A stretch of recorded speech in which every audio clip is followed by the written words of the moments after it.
বনি ইসরাইলের মধ্যে একজন ব্যক্তি ছিল, যেই ব্যক্তি সর্বদা গুনাহের মধ্যে সময়টা কাটায়া দিত।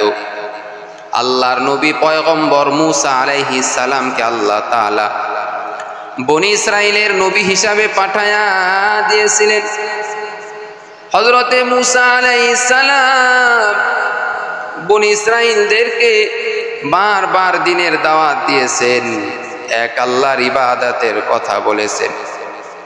অল্প কিছু মানুষ পয়গম্বর মূসা নবীর কথা শুনেছিল, অধিকাংশ মানুষ পয়গম্বর মূসা আলাইহিস সালামের কথা শুনে নাই। হযরতে মূসা আলাইহিস সালাম তাদেরকে দ্বীনের দাওয়াত দিয়েছেন, তারপরেও তারা মূর্তি পূজা করেছে অনেক। ওই বনি ইসরাইলের মধ্যে একজন খারাপ ব্যক্তি ছিল, যার নাম হলো কিফিল। এই কিফিল নামের ব্যক্তিটা সর্বদা সুদের সঙ্গে জড়িত থাকত। কেউ যদি তার কাছ থেকে টাকা ধার নিতে যাইতো, তখন তাকে বলা হয়তো তোমাকে আমি টাকা ধার দিব, তবে শর্ত আছে, তুমি আমাকে এর থেকেও ডবল টাকা আমাকে দিতে হবে। এইভাবে মানুষের কাছ থেকে সুদ নিত। এই কিফিল এতই বড় খারাপ।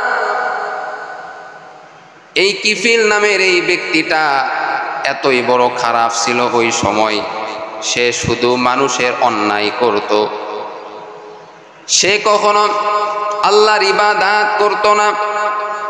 একদিনের ঘটনা, আল্লাহর এক বান্দি, নেককারিনী আল্লাহর একজন বান্দি অভাবে পড়িয়া এই কিফিল নামের ব্যক্তির কাছে চলে গেলেন, গিয়া বললেন, ভাইজান আমাকে আপনি কিছু টাকা ধার দেন, আমার কিছু টাকার প্রয়োজন, আপনি যদি আমাকে টাকা ধার দেন তাহলে আমার অনেক উপকার হবে। কিফিল নামের ব্যক্তি বলল, আমি তোমাকে টাকা ধার দিতে পারবো, তবে শর্ত হলো এই টাকার ডবল টাকা তোমাকে দিতে হবে দেওয়ার সময়। যদি তুমি ডবল টাকা দাও তাহলেই আমি তোমাকে টাকা ধার দিব। এই মহিলা তো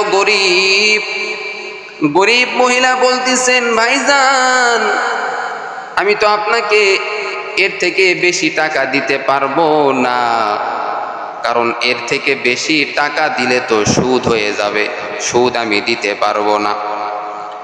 এবার কিফিল বলতেছে, এরে মহিলা, তুমি যদি আমাকে বেশি টাকা যদি না দিতে পারো, তবে তোমাকে একটা কাজ করতে হবে, আমার সঙ্গে জেনা করতে হবে। আমি তোমার সঙ্গে জেনা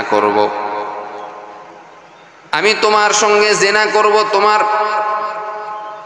তোমার লজ্জার উপর আমি আঘাত করব। যদি তুমি রাজি থাকো তাহলে তোমাকে আমি টাকা ধার দিব। এই মহিলা এইবার বিপদের মধ্যে পড়ে গেল, গরিব মহিলা। এই মহিলা এইবার যেহেতু নিজের পেট চালাইতে হবে, বিপদের মধ্যে পড়ে যাওয়ার পর কিফিলের প্রস্তাবে রাজি হয়ে গেল, ঠিক আছে আমি আপনার প্রস্তাবে রাজি হয়ে গেলাম। এইবার কিফিল ওই মহিলাকে কিছু টাকা দেয়া দিল, 60 দিরহাম টাকা দেয়া দিল।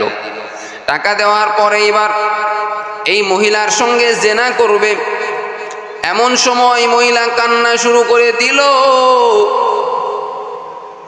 কঠিন কান্না শুরু করে দিল। কিফিল এইবার বলতেছে, মহিলা তুমি কেন কাঁদো, কি হয়েছে তোমার? তুমি তো শর্তে রাজি হয়ে গেছো, তারপরেও কেন কাঁদো? মহিলা এইবার বলতেছেন, কিফিল তোমাকে আমি আর কি বলবো, আমি আমার লজ্জা হেফাজত করেছি সারাটা জীবন।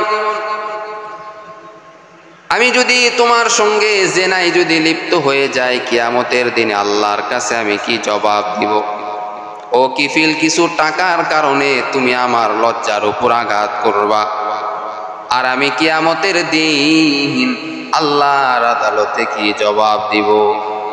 কিফিলের অন্তরটা নরম হয়ে গেল। কিফিল এইবার মনে মনে চিন্তা করলো, সারাটা জীবন তো আমি অন্যায় করেছি, নাফরমানি করেছি, আল্লাহর বড় নাফরমান ব্যক্তি আমি তো সারাটা জীবন শুধু গুনাহের কাজ করলাম।